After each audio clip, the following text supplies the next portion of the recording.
Bien, continuando con la clase de hoy, dentro de los factores que produjeron un gran cambio en la geografía y en todo el sistema de articulación del espacio de nuestra provincia, les corresponde al ferrocarril un papel fundamental. Hacia 1885, el ferrocarril llega a la actual Estación General San Martín, ahí en las calles, en Las Heras y Belgrano, y desde ahí comienza todo un periplo de conexiones con el resto de la geografía mendocina. Mendoza desde ese momento queda conectada con el resto del país que tenía línea ferroviaria y por ende el sistema comercial de nuestra provincia se va a conectar con el resto del comercio de pampa húmeda.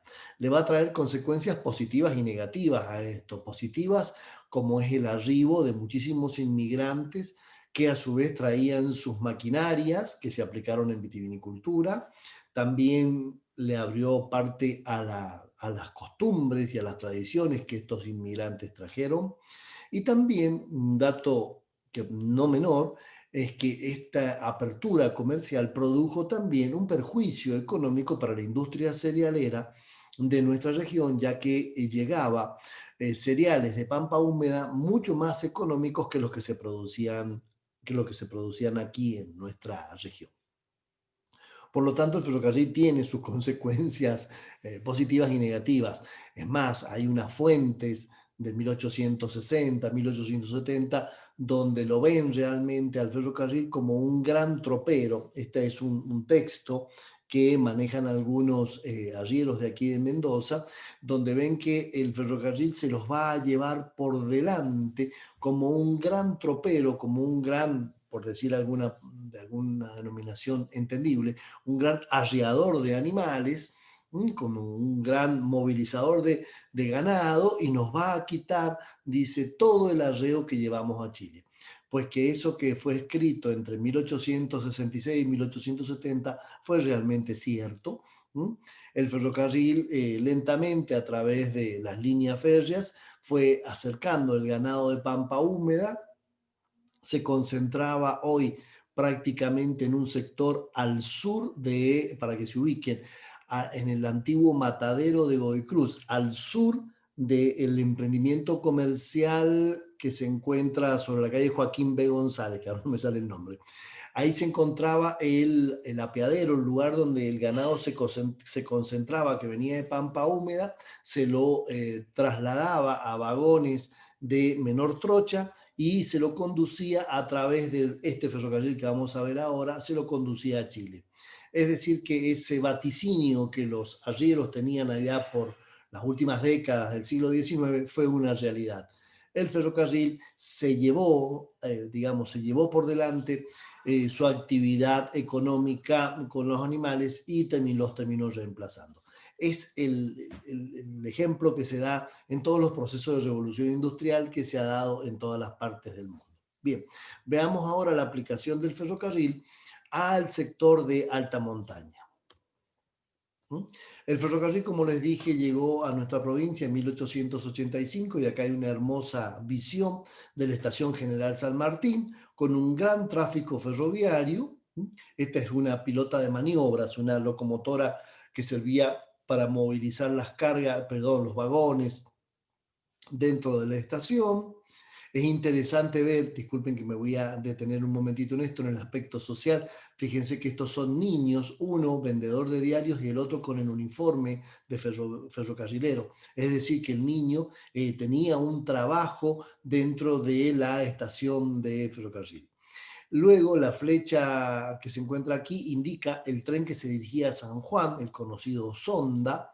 Luego, este convoy, este conjunto de máquinas y vagones, era el tren departamental que hacía hasta 1935 60 servicios diarios a los departamentos de lo que hoy diríamos el Gran Mendoza. Y por último, Este es el Trasandino, es el tren que hacía el recorrido de Mendoza hasta el límite con Chile. Y si se van a dar cuenta, por favor observen aquí, que la trocha, el ancho de la vía, es mucho menor, es mucho más pequeño.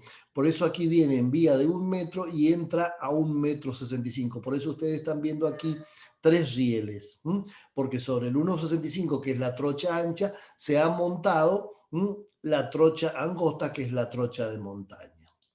Bien, esto es la estación. Si uno se quería trasladar a Chile, debía tomarse el tren, no desde la estación San Martín, sino unas cuadras hacia el sur de la ciudad, donde hoy se encuentra el Archivo Histórico General de la provincia. Si alguien que lo conoce tiene la misma fachada. Ahí debía tomarse uno el ferrocarril que lo llevaba a Chile. Por eso tiene las vías en el costado y es la estación por la cual los pasajeros ahí le han reconstruido con lápiz.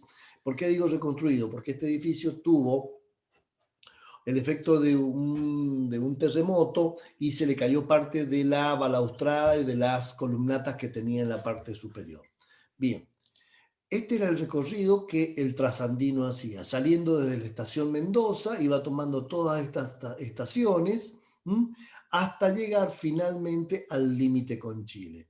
En algunos sectores la pendiente es enorme, por lo cual debe reemplazarse el sistema de tracción de alguna de las máquinas para poder soportar la tracción y el poder arrastrar los vagones, que eso lo vamos a ver posteriormente. Luego el ferrocarril chileno, aquí se producía el cambio de máquinas, los vagones en algunos casos seguían a través del ferrocarril chileno y se dirigían o a Santiago o a otro destino del país hermano. Aquí comenzamos a ver, y esto todavía lo podemos ver porque por aquí va la ruta 82 en la actualidad, este es el túnel El Caletón conocido. Y este túnel, esta imagen nos permite avisorar algunas consecuencias del mantenimiento de la línea en montaña, que era realmente bastante complicado, como van a ver aquí en este sector. Enseguida explico aquella línea. Fíjense cómo aquí los rieles se encuentran desfasados, es decir, que el mantenimiento de la línea debía ser diario.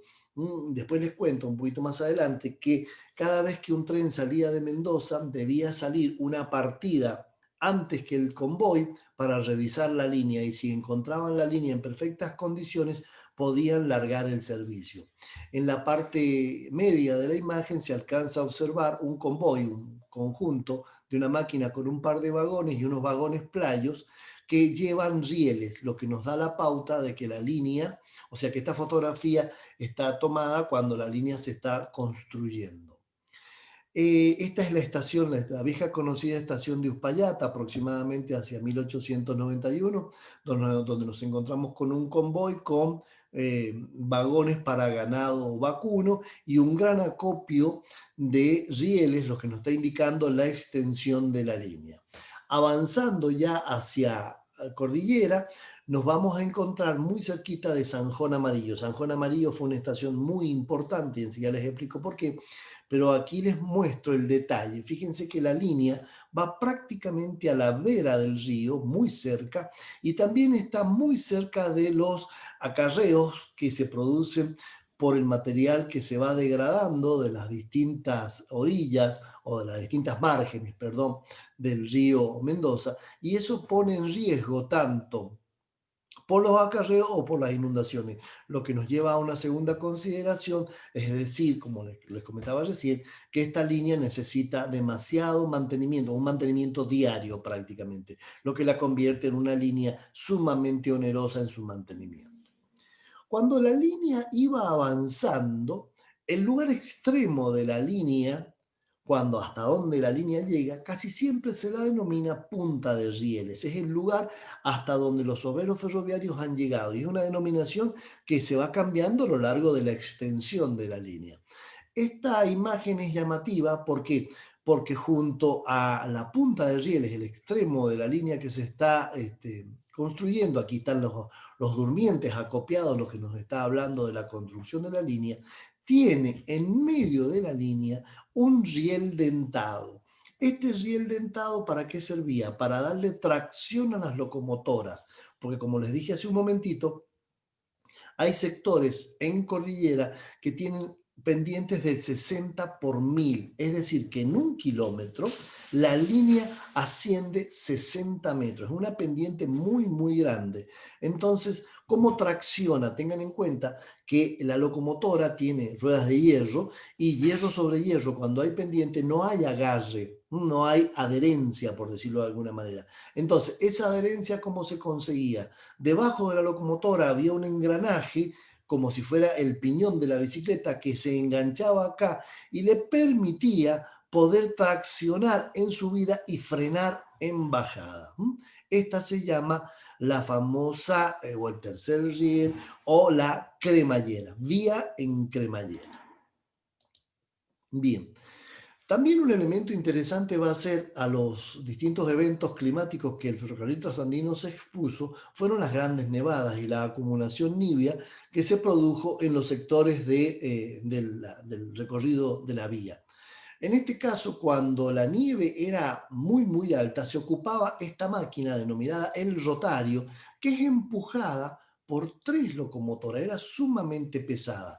¿Por qué debía ser empujada? Porque esto tenía un motor, tenía una caldera, pero esa caldera solamente servía para girar estas aspas, este ventilador, para que fuera limpiando la nieve que se encontraba a lo largo de la vía y no tenía tracción propia, por eso debía ser empujada por estas locomotoras. A su vez, eso traía un problema al cruce de puentes, porque era enorme la cantidad de peso que el convoy enganchado producía sobre los puentes. Entonces, cuando llegaban a los puentes, la empujaban y la desenganchaban al rotario para que cruzara sola. Sigamos avanzando. Bueno, llegamos a la construcción del túnel hacia 1910. Los obreros, tanto mendocinos como chilenos, logran conectar el túnel trasandino y logran que la línea férrea pueda atravesar hacia el país hermano. Y este es otro elemento que servía para poder sacar el material que se encontraba acumulado en la vía. Cuando era menor la cantidad de nieve que se encontraba acumulada, se utilizaba esta maquinaria que se llama arado. El arado es este componente que se encuentra en este sector solamente. No tiene tracción propia, sí suele tener a veces una caldera, una especie de estufa, porque esto frío era un congelador para los ferroviarios y al no tener fuerza propia debía ser empujada por las distintas locomotoras. ¿Y cómo se comunicaba, perdón, el maquinista del arado con el resto de las locomotoras? Aquí en esta ventanita sacaba banderillas de colores que indicaban la tracción hacia adelante o hacia atrás. Y aquí tenemos otros elementos importantes también para guarecerse del tema de las inclemencias del tiempo, que son los cobertizos, tanto de techo recto como de techo curvo. Algunos quedan, si han ido a Chile, se pueden observar de chapa, que eran los elementos protectores que se colocaban a lo largo de la vía para poder soportar cuando había aludes y que la vía no se interrumpiera. Otro elemento interesante que puso muy en jaque el sistema ferroviario fueron los aluviones que varias veces interrumpieron la línea arrastrando puentes, y tenemos un evento extraordinario como el de 1934 que interrumpió prácticamente el desarrollo del ferrocarril trasandino durante 10 años.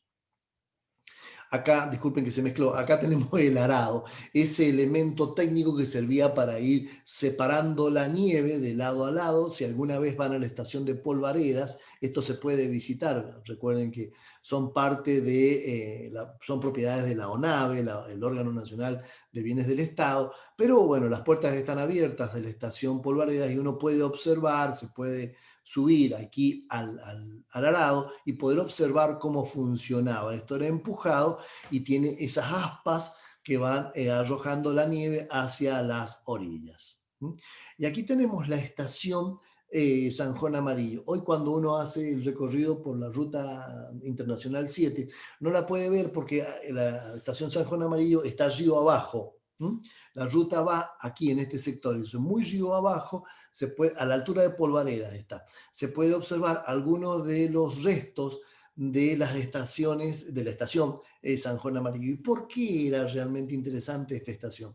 Porque era aquí donde se guardaban las locomotoras Kitson-Meyer, que eran las que tenían el sistema cremallera. Estas locomotoras no bajaban, por decir de alguna manera, se quedaban hasta aquí en este lugar, subían, hacían el trayecto de la cremallera desde este sector hasta el límite con Chile, y era el lugar de acopio y reparación de estas maquinarias.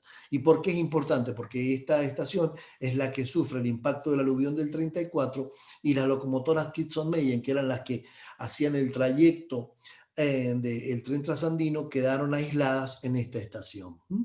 Bien, acá hay una imagen, qué pena, aquí no se alcanza a ver muy bien, disculpen, pero bueno, la flecha y este óvalo de color naranja indican la afectación que produjo el aluvión del 34 sobre la estación. Prácticamente quedó cortada por el sector río arriba y río abajo. La estación quedó interrumpida y, como ustedes pueden ver aquí, todo el equipamiento ferroviario quedó durante un tiempo largo sobre la estación San Juan Amarillo. Para poderlas trasladar, tanto los vagones como las locomotoras. Los vagones se pudieron trasladar por la vía, pero las locomotoras tuvieron que ser desarmadas para poder ser trasladadas hacia Mendoza y de ahí a Córdoba y a Tucumán, donde estaban los talleres donde se repararon las Kitson-Meyer. Entre tanto, entre el año 1934 y 1944, la gente seguía viajando a Chile, pero el sistema ferroviario no funcionaba. Es entonces cuando se habilita el conocido camino el que hizo San Martín, pero que por el sector de Villavicencio, no como el San Martín fue por aquí, tomó esta ruta, pero siguió hasta San Juan para poder cruzar. Entonces, entre el paso que tomó Las Heras, que vendría a ser el paso de Canota, y el sector de Villavicencio, se trazó una nueva ruta. Entonces, voy a repetir el concepto porque se me confundió.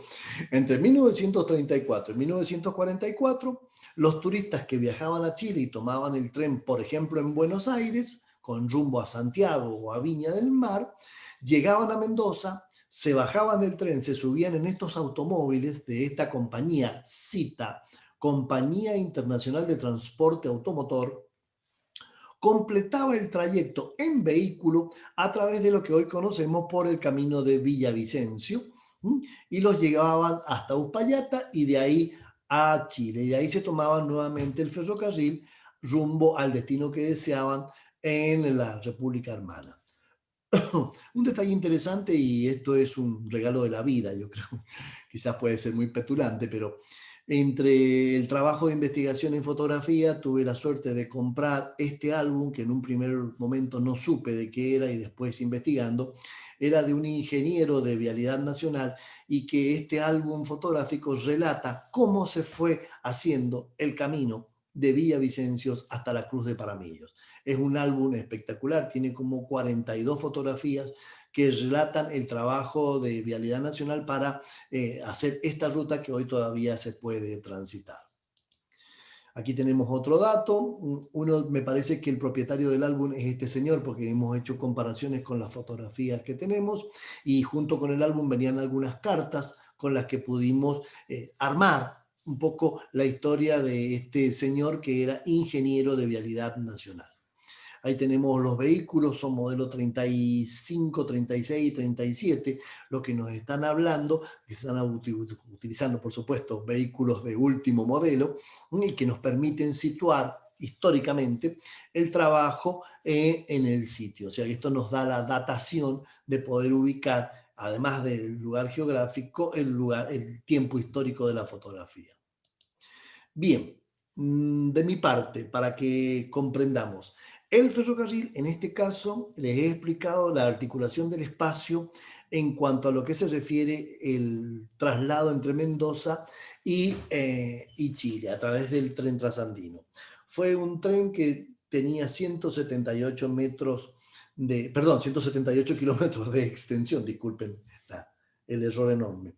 Tenía enormes cantidades de curvas, y ustedes dicen, bueno, ¿y a mí eso qué me hace? Enormes cantidades de pendientes, de subidas. ¿Y esto qué me quiere decir? que era un tren sumamente caro en su manutención, en su mantenimiento. Entonces, las cargas que se enviaban de Mendoza a Santiago de Chile o algún lugar de Chile resultaban ser los peajes o los costos del transporte de las cargas, las tarifas resultaban ser más caras que mandar un producto a Buenos Aires. Entonces, realmente el Trasandino fue una obra fabulosa, lo sigue siendo, pero el trazado en algunos sectores muy cerca de la vera del río lo pone en riesgo de aluviones y de material rodante que pueda atravesar, lo que lo hace una línea que exija mantenimiento diario. Por lo tanto, tiene un costo elevado de mantenimiento y las cargas son enormes, las cargas económicas. Y otro elemento muy, muy importante, al tener pendientes tan grandes, las maquinarias utilizadas tenían que ser 2 o 3 locomotoras para poder tirar a un par de vagones nada más. ¿Por qué? Porque la cantidad de pendiente que tenían no lograban subir. Entonces, la carga era poca la que trasladaban, los costos eran muy caros. Entonces, realmente fue un ferrocarril que fue muy poco económico. Toda esta bibliografía la van a encontrar, bueno, en un texto que yo tengo a mi nombre sobre el ferrocarril trasandino y también con un lujo de detalle fabuloso el doctor Díaz Araujo, que tiene el trabajo del trasandino que no tiene desperdicio.